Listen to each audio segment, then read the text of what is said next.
안녕하세요. 안녕하십니까. 네, 부들입니다. 안녕하세요. 안녕하세요. 잘 들리시나요? 네, 잠시만요. 네네. 두인님, 도현님, 그리고 조 선생님 안녕하세요. 네, 네, 안녕하세요. 안녕하세요. 반갑습니다.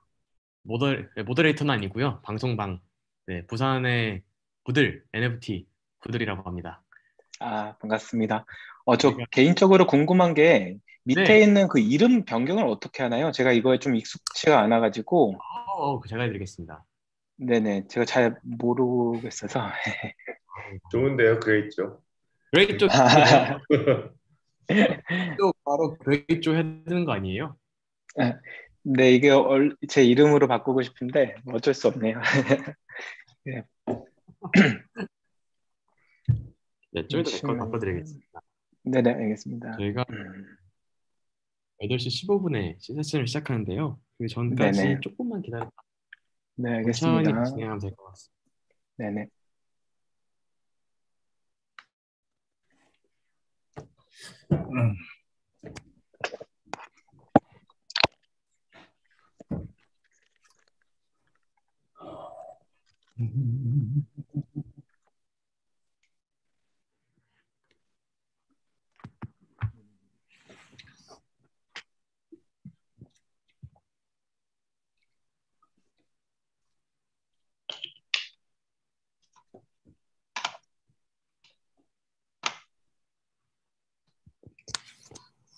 안녕하세요. 차도희님. 예, 안녕하세요. 반갑습니다. 조 선생님. 네, 얘기 많이 들었습니다. 네. 예, 원래 우리 박도현 대표님도 제가 예전에 아시던 분이라서, 네네. 예, 근데 조님도 한 달이 건너서 아는 분이더라고요. 오늘 알았습니다. 네, 네네. 반갑습니다. 반갑습니다. 오늘 아마 제가 모더레이터로 되어 있어서 진행은 할 건데, 뭐, 그냥 편안하게 같이 이야기하시면 될 것 같고요. 예. 중간중간에 질문이나 이런 것도 이제 제가 드릴 테니까 그거에 대해서 이제 같이 이야기해 보면 좋을 것 네네. 같습니다. 알겠습니다.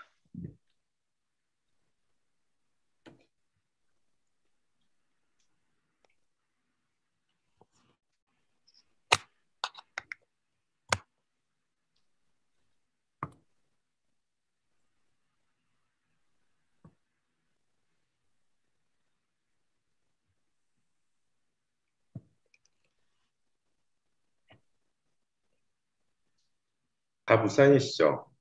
지금. 네. 네, 부산입니다. 굳이 네. 이렇게 줌으로 해야 되나요? 부산까지 내려가려면. 이럴 줄 알았으면은 그냥 서울에서 하는데, 같이 모여서 해도 됐을 뻔 했습니다. 여기서 하는 게 낫죠, 그러니까요. 아무래도. 네, 좀 더 네. 편하고. 네. 조님, 저기 딱 봐도 LCT 같은데요? 네, 네? 맞습니다. 네, 아, 네. 좋은 얘기시네. 아, 그러면은 대충 호텔이 어딘지 나오나요? 네, 지금 이제 패널분들 하잖아요. 세션 진행하면 다, 네. 여기 아까 봤던 호텔인데? 음, 똑같은데? 분위기가 네. 저는 되게 약간 무슨 불그스름한 그런 느낌인 것 같아요. 다른 분들에 비해서. 근데 오히려 좀 따뜻해 보이세요. 그래서 더 아, 그래요? 좋으신 것 같아요. 약간 바 같은 느낌도 나는 것 같아서. 어, 네, 이번에는 벌써 8번째 섹션입니다. 이번에는 블록체인 파이낸스 앤 디파이인데요. 너무 어려운 주제죠. 여태까지 뭐 예술 이런 얘기하다가 갑자기 급발진, 디파이로 급발진하다니. 그래서 우리 이번에는 너무 어려운 주제다 보니까 이거를 쉽게 누구보다 쉽게 설명해 줄 수 있는 세 분을 모셨는데요. 네, 일단은 모더레이터 두희님께서는 미래에셋 그룹이시죠. 네, 2019년에 공저 넥스트 파이낸스 디파이 분 공저로서 디파이 미래에 대한 디파이 산업 종사자들의 의견을 공유할 예정이십니다. 이번에 부산 블록체인 산업협회 회장사로 참여하고 계시잖아요. 그래서 어떻게 보면 진짜 네네. 디지털 자산을 어떻게 불러갈 건지 누구보다 잘 이해하시는 것 같습니다. 그리고 이제 더 패널로 참여하시는 분께서는 저희 바이프로스트 도현 대표님. 네, 바이프로스트 우리나라 대표적인 디파이 플랫폼 중 하나죠. 그래서 16년 때부터 이더리움 기반 덱을 개발하셨다고 합니다.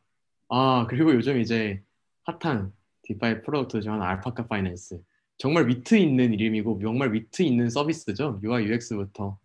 알파카 파이낸스는 BSC의 대표적인 레버리지 파밍하는 디파이고 출시 직후 10억 불 맞나요? 10억 불.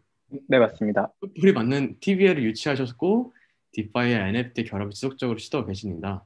네, 그래서 이렇게 훌륭한 세 분을 모시게 되었는데요. 저는 그러면 이 더 훌륭하신 다 모두 다 훌륭하시지만 저보다 더 훨씬 훌륭하신 저희 모더레이터 두희님께 마이크를 넘겨드리고 저는 방송을 진행하도록 하겠습니다. 감사합니다. 예, 안녕하세요. 저는 간단하게 이제 소개하고 진행하겠습니다. 저는 미래에셋 증권에서 지금 디지털 자산 사업 개발을 담당하는 차도희입니다. 개인적으로 이제 크립토를 투자한 지는 한 5년이 됐고요. 이더리움을 비롯해서 뭐 각종 뭐 ICO나 시드나 프라이빗 등등 투자도 경험했고요. 이제 앞에서 말씀드린 대로 2019년에는 디파이 관련된 부족하지만 디파이 관련된 책을 당시에 냈고요. 그래서 이제 제가 이제 10년 넘게 금융 도메인 경험과 지식을 바탕으로 이제 디파이를 직접 이해하고, 그러니까 이해하면서 생각하는 폭을 좀 넓힐 수가 있었습니다. 그래서 조금 더 호기심을 갖게 된 배경이 있는데 거기 이더리움 백서에 보시면은 거기 파생 금융 상품을 블록체인 위에 구현하는 내용이 나와요. 근데 아무래도 이제 제가 했던 그 업무가 파생 상품을 개발하고 신상품 개발하고 이런 쪽에 관심이 많다 보니까 호기심을 가지고 더 들여다봤던 기억이 납니다. 그래서 뭐 예전에는 뭐 또 기업금융자산이나 이런 운용하는 역할을 하다가 지금은 이런 지금 디지털 자산 사업 개발하는 그런 자리로 와 있고요. 저희 미래셋은 디지털 자산 관련해서 다양한 사업을 준비 중에 있습니다. 그리고 저희 계열사 중에 캐나다의 호라이즌즈 ETF라는 회사가 있는데요. 여기서 올해 7월쯤에 그 저기 비트코인 선물을 기초 자산으로 ETF를 상장했고요. 당연히 국내 금융회사 계열사 중에서는 최초고요. 뿐만 아니고 이제 미국 계열사 글로벌 X에서도 뭐 다양한 준비를 하고 있고 저희 본사는 기관과 개인을 대상으로 해서 이런 크립토 관련된 시장에서 쉽게 이제 서비스에 접근할 수 있도록 뭔가 이제 문제 해결 방법에 대해서 연구와 개발을 준비 중에 있습니다. 네.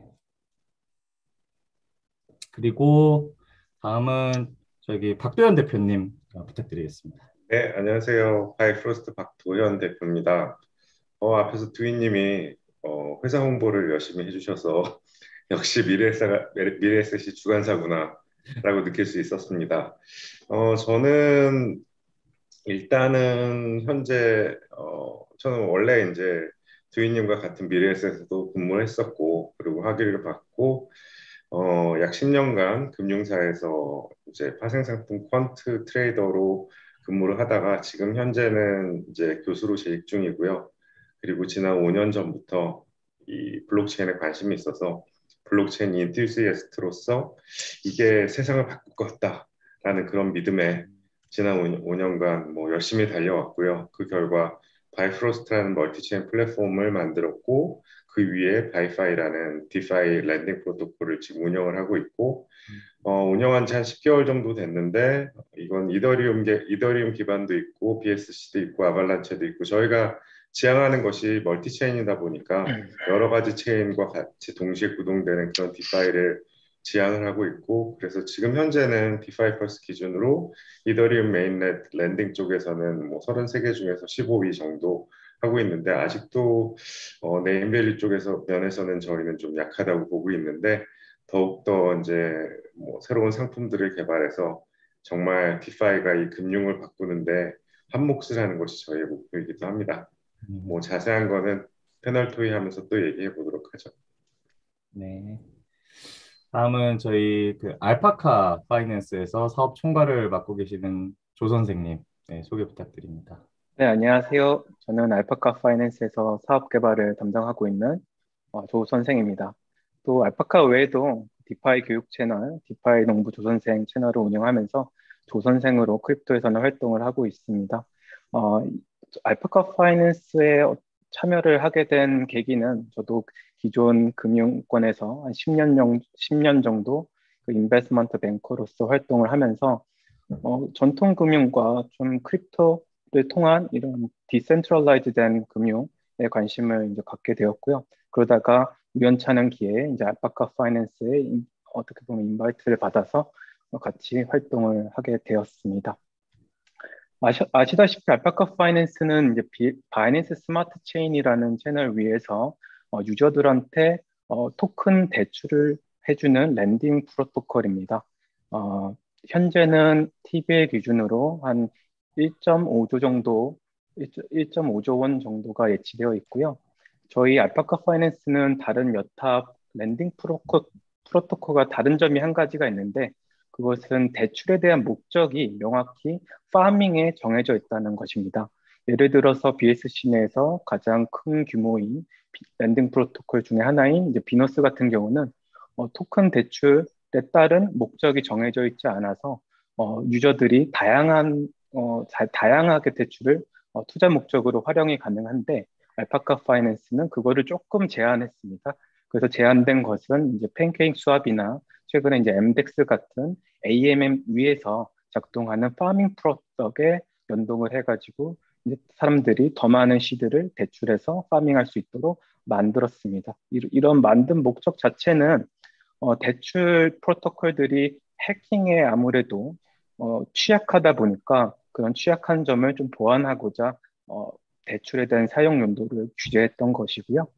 어, 뭐 처음에는 이제 대출에 대한 활용도가 떨어진다는 좀 단점이 있었지만 지금 현재로서는 한 번 BSC 내에서 한 번도 해킹 사고 없이 잘 운영되는 또 안전한 프로토콜로 또 성장할 수 있었던 또 그 계기가 된 것 같습니다. 네, 더 자세한 내용은 이제 토론하면서 이제 같이 말씀 나누시죠. 네, 소개 감사합니다. 사실 금융 쪽 그 지식과 디파이 쪽의 난리지를 모두 이렇게 갖고 계신 분들을 한 자리에 모으기가 상당히 어려운데요. 오늘 자리해 주셔서 감사하고요. 어, 근데 이제는 디파이라는 내용을 모르시는 분들은 사실 많지는 않을 것 같아요. 특히나 이 NFT 페스티벌에 참석하실 정도면 많이 아실 텐데, 하지만 이 디파이와 전통금융의 차이에 대해서는 아직은 좀 모르시는 분들이 좀 계실 것 같습니다. 그래서 이제 디파이와 전통금융과의 가장 큰 차이점과 그 차이점에서 가져오는 효과들이 어떤 게 있을지 박도현 대표님 먼저 좀 의견을 부탁드리겠습니다. 네, 사실 디파이와 전통금융, 디파이와 시파이의 차이냐, 아니면은 트레디파이의 차이냐, 그 부분에 대해서는 이제 좀 얘기를 해야 될 것 같은데, 일단은 디파이는 뭐 디센트럴라이즈가 앞에 붙어 있잖아요. 그래서 전통금융은 중간에 무슨 뭐 정부가 있어서 기준금리를 정해준다든지, 그래서 은행들이 예대 마진을 뭐 가지고 예금 대출 금리가 어느 은행가나 비슷해요. 하지만 디파이는 누군가가 정해주는 사람이 아무도 없다 보니까 프로토콜마다 전부 다 뭐 랜딩 프로토콜마다 금리가 다 다르고, 그런 금리들은 대부분이 다 철저하게 수요와 공급에 의한 어떤 그 공식으로 이루어져 있죠. 이게 이제 이런 식으로 얘기를 하다 보면 이게 도대체 디파이라는 상품이, 저도 이제 전통금융 출신이긴 한데 처음에 디파이를 접했을 때 과연 이걸 어떻게 설명해야 되는지 굉장히 고생했어요. 그리고 하물며 제가 지금 알고 있는 많은 지인들한테 디파이를 설명할 때 처음에 나온 말이 그 스캠 아니야? 폰지 아니야? 라는 말 주로 많이 하죠. 근데 그 이유가 뭐냐면은 사실은 디파이라는 개념에서 디파이보다는 디센트럴라이즈라는 개념이 너무 우리한테 익숙하지 않기 때문에 그래요. 아까 주인님께서 지금 디파이라는 걸 이제 모르는 사람 별로 없을 것 같다 하지만은 제 생각엔 디파이를 모르는 사람이 훨씬 많을 것 같아요. 자기가 알고 있는 디파이가 원래는 시파인데 네, 디파이라고 생각을 하는 거죠. 그리고 실제로 본인들이 시파이면서 디파이라고 하는 프로젝트들이 너무 많고요. 네, 맞습니다. 일단은 그냥 제가 간단하게 말씀드리면은 디파이와 시파이의 차이점, 시파이 트레디셔널 파이낸스 차이점은 그냥 디파이는 아무나 가질 수 있다. 스마트폰만 있으면 언제든지 어카운트를 열 수 있고, 그리고 당신이 어느 나라에 있던 똑같은 금융상품을 취급할 수 있다. 반대로 트레디셔널 파이낸스는 당신이 예를 들어서 계좌를 열려면, 우리나라 지금 전 세계 인구의 22%는 계좌가 없잖아요. 예를 들어서 이번에 비트코인을 화폐로 지정한 엘살바도르 같은 경우는 68%의 국민이 계좌가 없습니다. 저는 엘살바도르 대통령이 굉장히 좋은 선택을 했다고 생각을 하는데, 그게 그 트레디셔널 파이낸스는 계좌를 열기가 너무 어렵고 그 어떤 그런 파이낸스의 서비스를 받기 굉장히 어려운 반면에 디파이 같은 경우에는 그 분산화돼 있고 어떤 규제 기관이 없는 관계로 본인이 정말 스마트폰만 있으면 언제든지 계좌를 열 수 있고 전 세계 디파이 프로토콜들의 모든 상품들을 쓸 수 있다는 게 가장 큰 차이점이라고 생각을 합니다.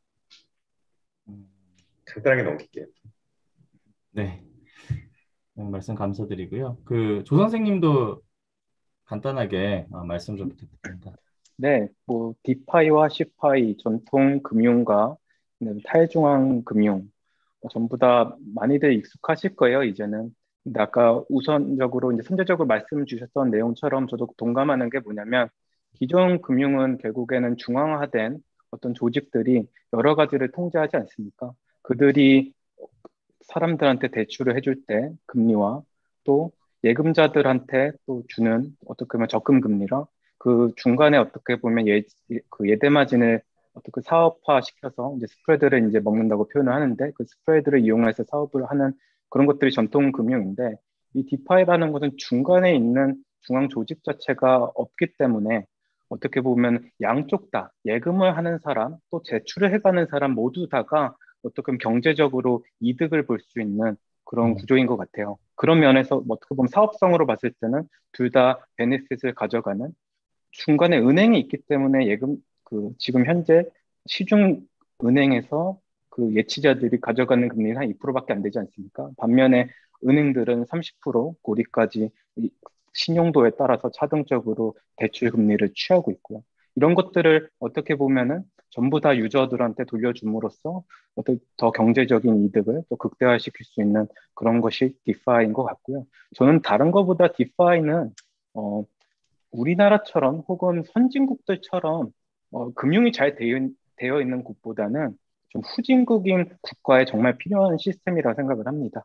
예를 들어서 미국은 신용등급이 트리플 A에 가깝기 때문에 사실 디파이가 필요한 사람들은 투자자들을 제외하고는 많이 없을 것 같아요. 근데 예를 들어서 뭐 태국이든 아니면은 태국보다 더 못 사는 뭐 캄보디아나 이런 국가들은 내전이 많이 일어나고 자기 나라 국가에 대한 금융 시스템에 대한 신용도가 굉장히 부재하고 낮기 때문에 그 사람들은 자기네들 은행을 사실 믿지 못하거든요. 자신들이 열심히 근로소득으로 벌어들인 그 재화를 은행한테 맡기고 그 은행이 잘 보호해 줄 거라는 신용 자체가 많이 떨어져요. 그것이 사실 디파이는 그 부분을 분명히 채워줄 수 있는 강점이 있거든요. 그게 중앙화 금융이면 불가능하다 저는 생각을 해요. 후진국에 가면 갈수록. 왜냐하면 신용도가 없기 때문에. 하지만 Decentralized Finance, 탈중앙 금융은 그런 부분들을 너무나 투명하게 잘 지원을 해줄 수 있는 것 같기 때문에 저는 C파와 D파의 가장 큰 차이점이라고 생각합니다. 네, 말씀 감사합니다. 제가 사실 그 이용자의 효용을 증가시키는 내용에 대해서는 저는 100% 동감을 하고요.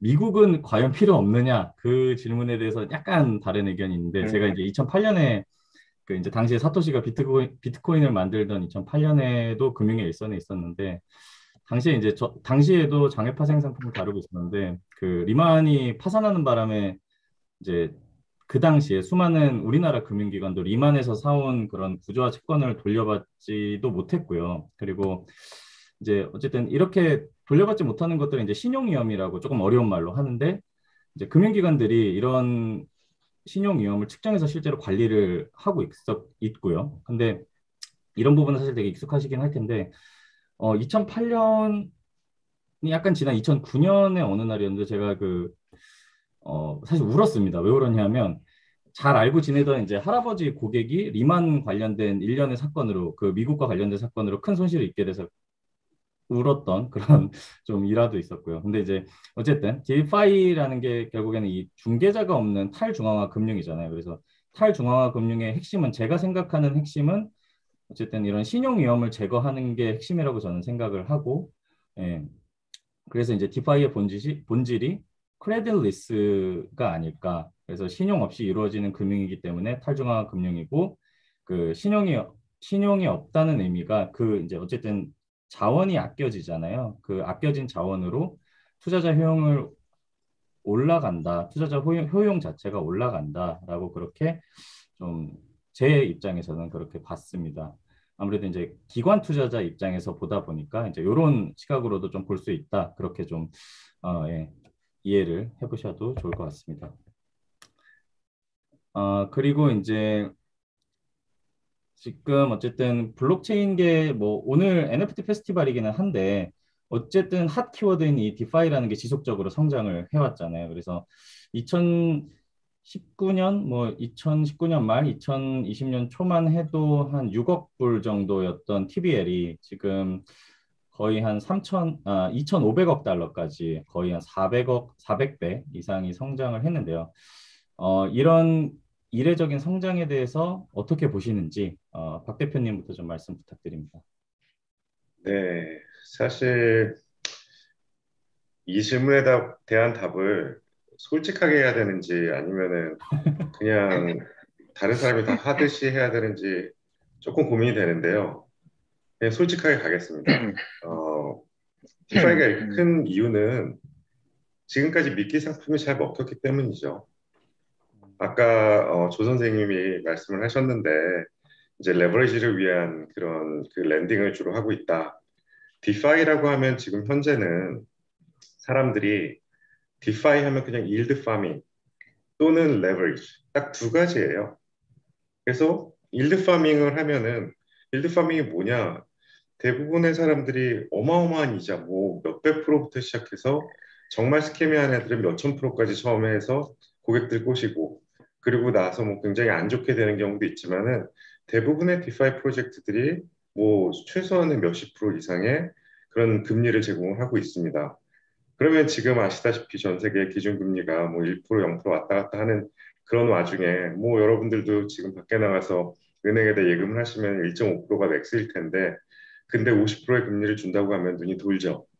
그래서 사람들이 실질적으로 많이 디파이 쪽에 들어와서 일디 파밍을 시작을 했고 그러다가 또 요즘에 장이 좋아지는데 디파이를 통한 레버리징이 가능하거든요. 자기가 예금을 뭐 이더로 맡기고 USDT로 빌려서 다시 이더를 산다든지 그런 레버리지가 또 굉장히 수익을 얻기 때문에 디파이를 하면은 일단은 일드 파밍을 할 수 있고 레버리지를 올릴 수 있어서 그래서 돈을 많이 번다.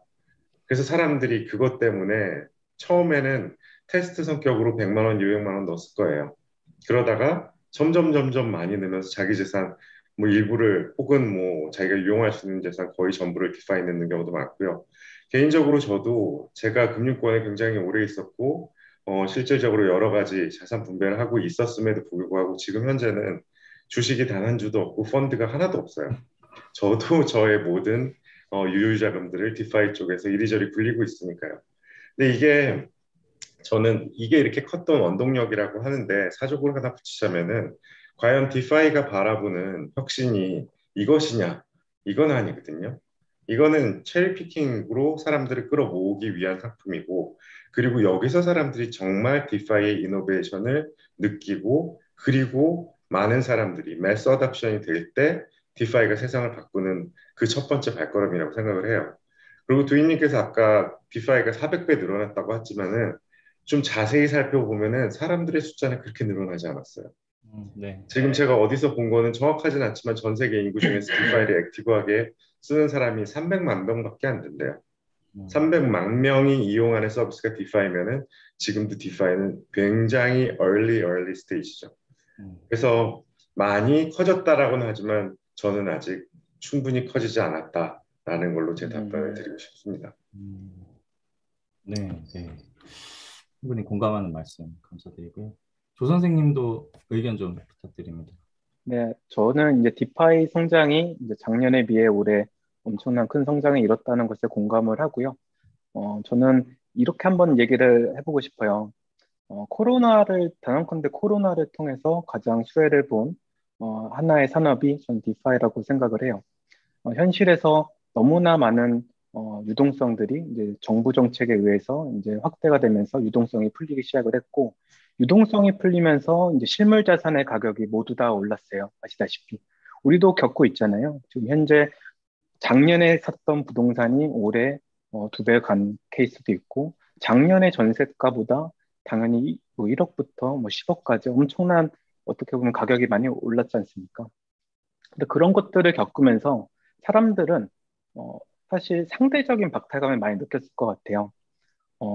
근로소득하고 실물 자산 간의 격차가 더욱더 벌어지고 있고, 그거로써 근로소득의 가치가 점점 내려가다 보니까 사람들은 이거를 타개할 수 있는 하나의 솔루션을 찾기 시작한 것 같아요. 그러면서 여러 가지 투자 수단은 재테크, 주식, 뭐 여러 가지 수단을 찾다가 이제 디파이에서 어떻게 보면은 그런 해답을 찾는 경우가 좀 있는 것 같고요. 저는 그런 것들이 전세적인 동일한 현상으로 보고 그런 것들 때문에 디파이에 사람들이 많이 몰리고 자금이 많이 몰렸다고 저는 생각합니다. 음, 음. 네, 네, 맞습니다. 맞습니다.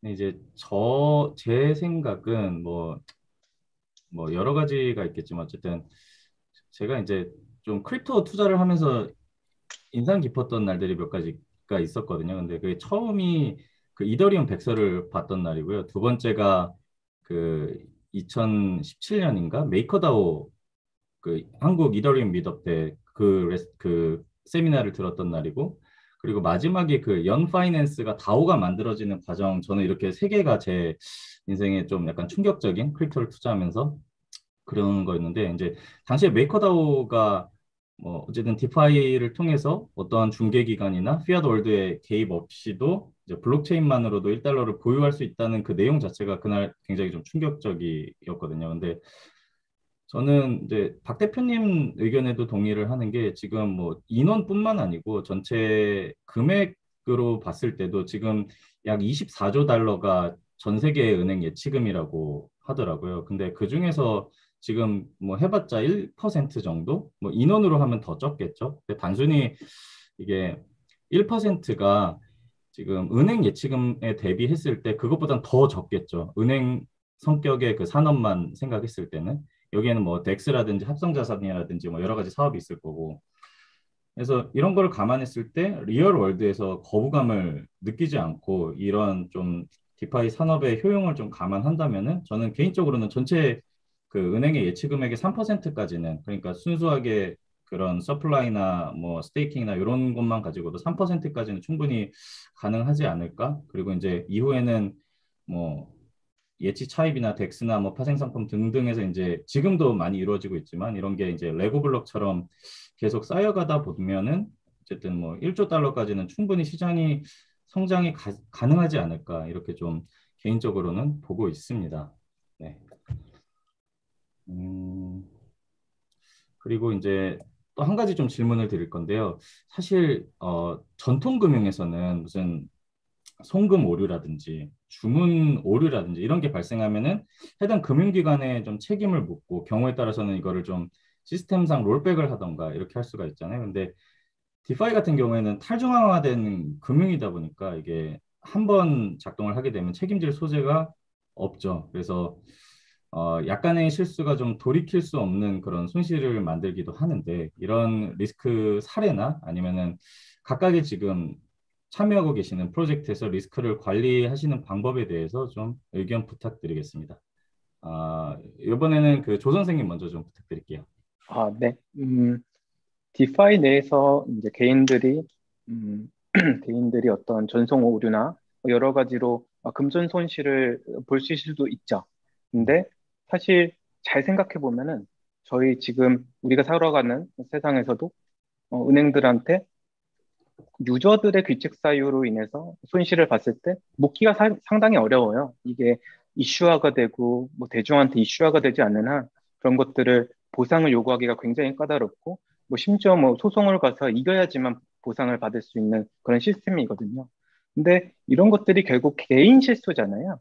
그러니까 탈중앙 금융에서도 개인 실수는 개인이 책임지는 꽤 사실 맞다고 생각을 해요. 근데 이거를 오히려 탈중앙 금융에는 책임자가 없으니 개인들이 실수했을 때 이걸 보상받지 못하지 않냐라는 논리 자체가, 탈중앙 금융이니 어떻게 보면 개인들의 잘못을 굳이 누군가 왜 보상을 해줘야 되냐, 저는 이렇게 생각을 하거든요. 각자 리스크를 잘 확인하고 각자 어떻게 보면 결정에 의해서 이제 금융상품을 이용하는 건데, 그거에 대한 손실을 누군가한테 묻는 것 자체가 전 잘못됐다 생각을 하고요. 또, 한 예로, 시중은행들이 어떻게 보면 고객들한테 뭐 충분한 설명을 안 하고서 불안전 판매를 해가지고 금전 손실을 많이 일으키지 않습니까? 근데 그거를 해결하는 방식을 보면은 사실 디파이랑 되게 비슷해요. 각각의 금융기관들이 펀드를 조성을 해가지고 그 펀드 자금으로 피해자들한테 보상을 해주고 있거든요. 근데 디파에 대해서도 똑같이 어떤 사고가 터지면은 뭐 해킹에 의한 금전 사고가 터지든 어떤 여러 가지 외부 요인에 의한 자금 손실이 생기면은 각자 프로젝트들이 펀드를 구성을 해서 그 펀드로서 사실은 이슈를 해결하려고 레메디를 하려고 하는 경향이 있거든요. 이런 거를 봤을 때는 어떻게 보면 우리가 살아가는 은행들, 전통 금융이나 디센트럴라이즈 금융이나 다 비슷하다고 저는 생각을 합니다. 그리고 아까 질문 주신 것 중에서 이제 한번 어떤 디파이다 보니까 한번 일어난 일은 되돌릴 수 없잖아요. 사실 그렇기 때문에 프로젝트들은 더 많이 사실 사전에 어떤 컨트랙을 디플로이 하기 전에 굉장히 많은 고민을 하게 됩니다. 시중에 있는 프로젝트들을 잘 살펴보시면은 감사 업체만 뭐 9군데가 붙어 있는 프로젝트도 있고요. 알파카 파이낸스 같은 경우는 지금 20번의 오디트를 받았거든요. 매 3개월마다 4개 기간을 거쳐가지고 오디트를 받고 있습니다. 결국 이런 것들이 어떻게 보면 최대한 프로젝트가 할 수 있는 신의성실을 다할 수 있는 방법이 외부 제3자 기술 강사를 통해서 그런 사람들이 인간이기 때문에 할 수 있는 실수를 줄이려고 노력하는 것 같고요. 근데 그런 것들이 이제 쌓이다 보면은 실수가 줄어들고 그러다 보면은 오류가 줄어들어서 사람들한테 더 좋은 서비스를 할 수 있는 것 같습니다. 네, 말씀 감사합니다. 박 대표님도 말씀. 네, 우리 시간 다 됐죠? 거의 다 된 것 같고요. 마지막 네. 질문 하나 정도만 좀 드릴까 마지막 하고요. 질문도 못할 것 같은데요. 앞에서 우리가 너무 너저분한 얘기를 많이 해가지고 실제로 프로젝트에서 디파이 하는 얘기를 거의 못하고 끝날 것 같네요.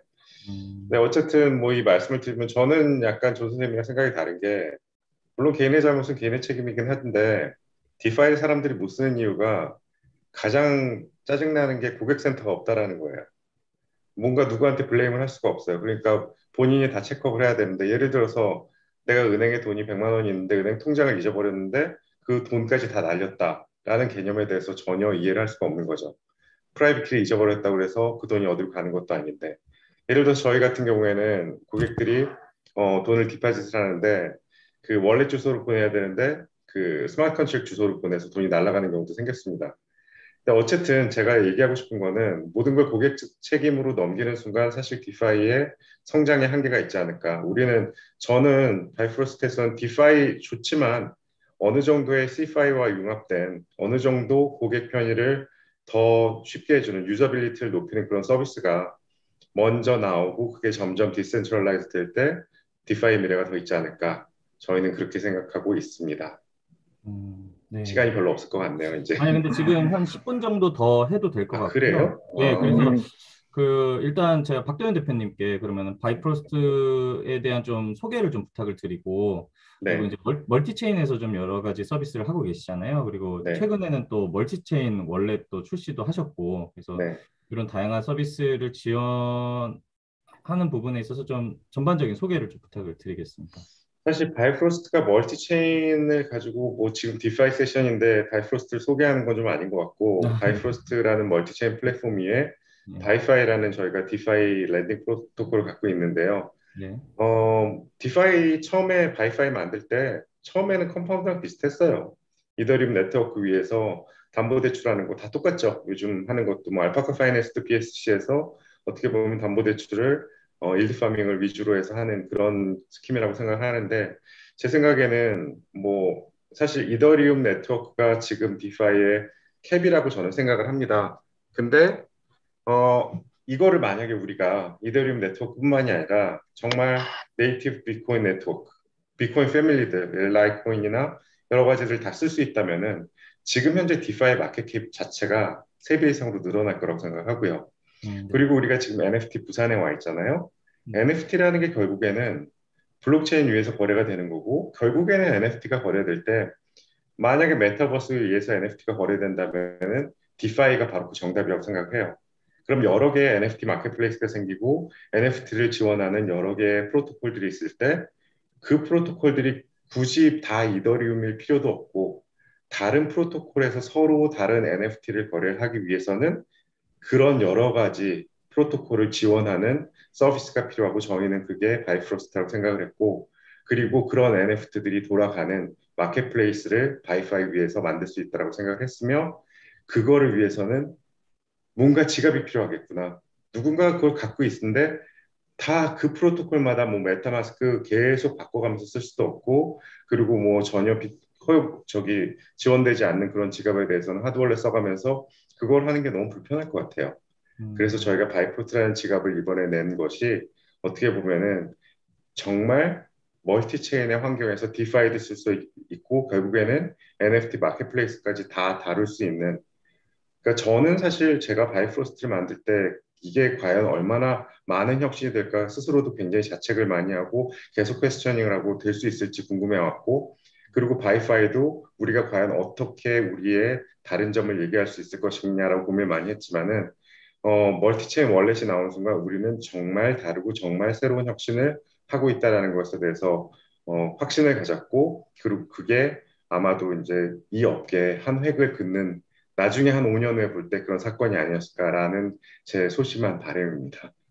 그게 아, 저희의 이제 전체적인 소개이고 저희가 음. 바라보는 디파이 쪽에서 또 역시 NFT 마켓플레이스에 관한 그런 저의 생각이기도 하고요. 자세한 건 내일 아침에 10시에 저희 강의를 들으시면은 내일 아침 10시에 저희 제 스피치가 있는데 자세한 그림을 보여드릴 수 있지 않을까. 깨알 같은 홍보 마쳤습니다. 감사합니다. 아, 예, 말씀 감사합니다. 내일 아침 10시에 박도현 대표님 강연을 그 컨퍼런스 메인 홀에서 듣도록 하겠습니다. 그리고 마지막으로 조선생 사업총괄님께서는 그 어쨌든 알파카 파이낸스라는 게 레버리지를 이용한 일드 파밍을 해주는 거잖아요. 그래서 어떤 방식으로 이게 작동하는 프로토콜인지 설명 좀 부탁드리겠습니다. 알파카 파이낸스는 굉장히 스트레이트포워드합니다. 어, 대출해주기 위해서 이제 자신의 토큰을 이제 빌려주기 위해서 어떤 한 사람들은 어떻게 보면 볼트에 자기의 토큰을 예치함으로써 알파카 파이낸스 프로토콜에서 자동적으로 대출을 원하는 사람한테 대출이 나가거든요.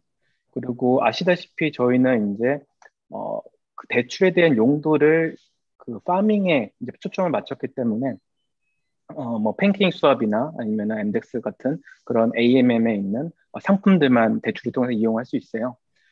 그래서 뭐 예를 들어서 제가 A라는 볼트에다가 스테이크를 하면 그 스테이크된 토큰들은 자동적으로 이제 파밍을 하기 위한 다른 사람들한테 이제 대출이 나가고 그 대출은 이제 프로토콜 통해서 이제 그러니까 담보를 기준으로 이제 추가적인 어떤 토큰을 빌려주는 거기 때문에 담보율이 하락하게 되면은 청산이라는 과정을 통해서 이제 원금을 회수해 드리고 있고요. 뭐 다른 랜딩 프로토콜하고 별다른 건 없습니다. 단지 파밍에 조금 더 초점을 맞춘 프로토콜이고요. 알파카 파이낸스의 사실 가장 중요한 거는 랜딩이 아닙니다. 어떤 거냐면 이 디파이 생태계 모든 사람들한테 이점을 준다는 게 가장 큰 하나의 엣지라고 볼 수 있거든요. 이게 어떤 말이냐면은 어, BSC 내에서 이제 AMM들이 하루에 또 한 수백 개씩 출시가 되고 있을 거예요. 하지만 가장 1위에 이제 1위로 자리 잡고 있는 이제 그 AMM은 팬케이크 스왑이죠. 그런 사람들과 이제 경쟁하려는 사람들한테 알파카 파이낸스를 통해서 같이 프로토콜을 인테그레이션 하면은 너네 그 당신들의 어떻게 보면 플랫폼의 TVL을 두세 배 더 레버리지를 통해서 확대시켜 줄 수 있다는 게 어떻게 보면 하나의 장점이에요. 근데 이거를 BSC 밖에서 바라보면은 멀티 체인을 하게 되면은 모든 체인에는 거기서 1타 AMM들이 존재를 하잖아요. 네. 그분들은 당연히 알파카 파이낸스를 통한 레버리지를 그러니까 유저들이 레버리지를 할 수 있게 그러니까 유저들이 알파카 파이낸스 프로토콜을 이용해서 어, 그 사람들의 프로젝트에 들어가 가지고 TBL을 어떻게 보면 뻥튀기 시켜줄 수 있는 그런 하나의 도구로 생각을 하고 많이들 파트너십을 요청하고 계시거든요. 근데 이런 것들이 사실 어떻게 보면 생태계에서 어떻게 보면 가장 필요한 그 정점, 어떻게 보면은 누군가 유저들은 알파카를 통해서 더 많은 수익을 얻을 수 있고 프로젝트들을 이제 운영하는 AMM들은 자신들의 TBL을 극대화하실 수 있으니까 어떻게 보면 알파카 파이낸스는 누구한테나 이제 필요한 어떻게 보면 그런 역할을 이제 어, 그 디파이 생태계에서 할 수 있다. 이것이 우리의 플랫폼의 가장 큰 강점이다라고 이제 얘기할 수 있을 것 같아요. 네. 네, 잘 알겠습니다. 오늘 저희 바쁘신 와중에 그 금융과 디파이를 모두 섭렵하신 그 두 분 모시고 시간 가질 수 있어서 정말 좋았고요. 지금 뭐 자세한 내용들은 뭐 웹페이지나 아니면은 뭐 미디엄이나 등등해서 그 마이크로스트든 알파카 파이낸스 들어가서 확인하시면 좋을 것 같고요. 이상으로 블록체인 with 파이낸스 그리고 디파이 세션을 마치도록 하겠습니다. 감사합니다. 감사합니다. 감사합니다.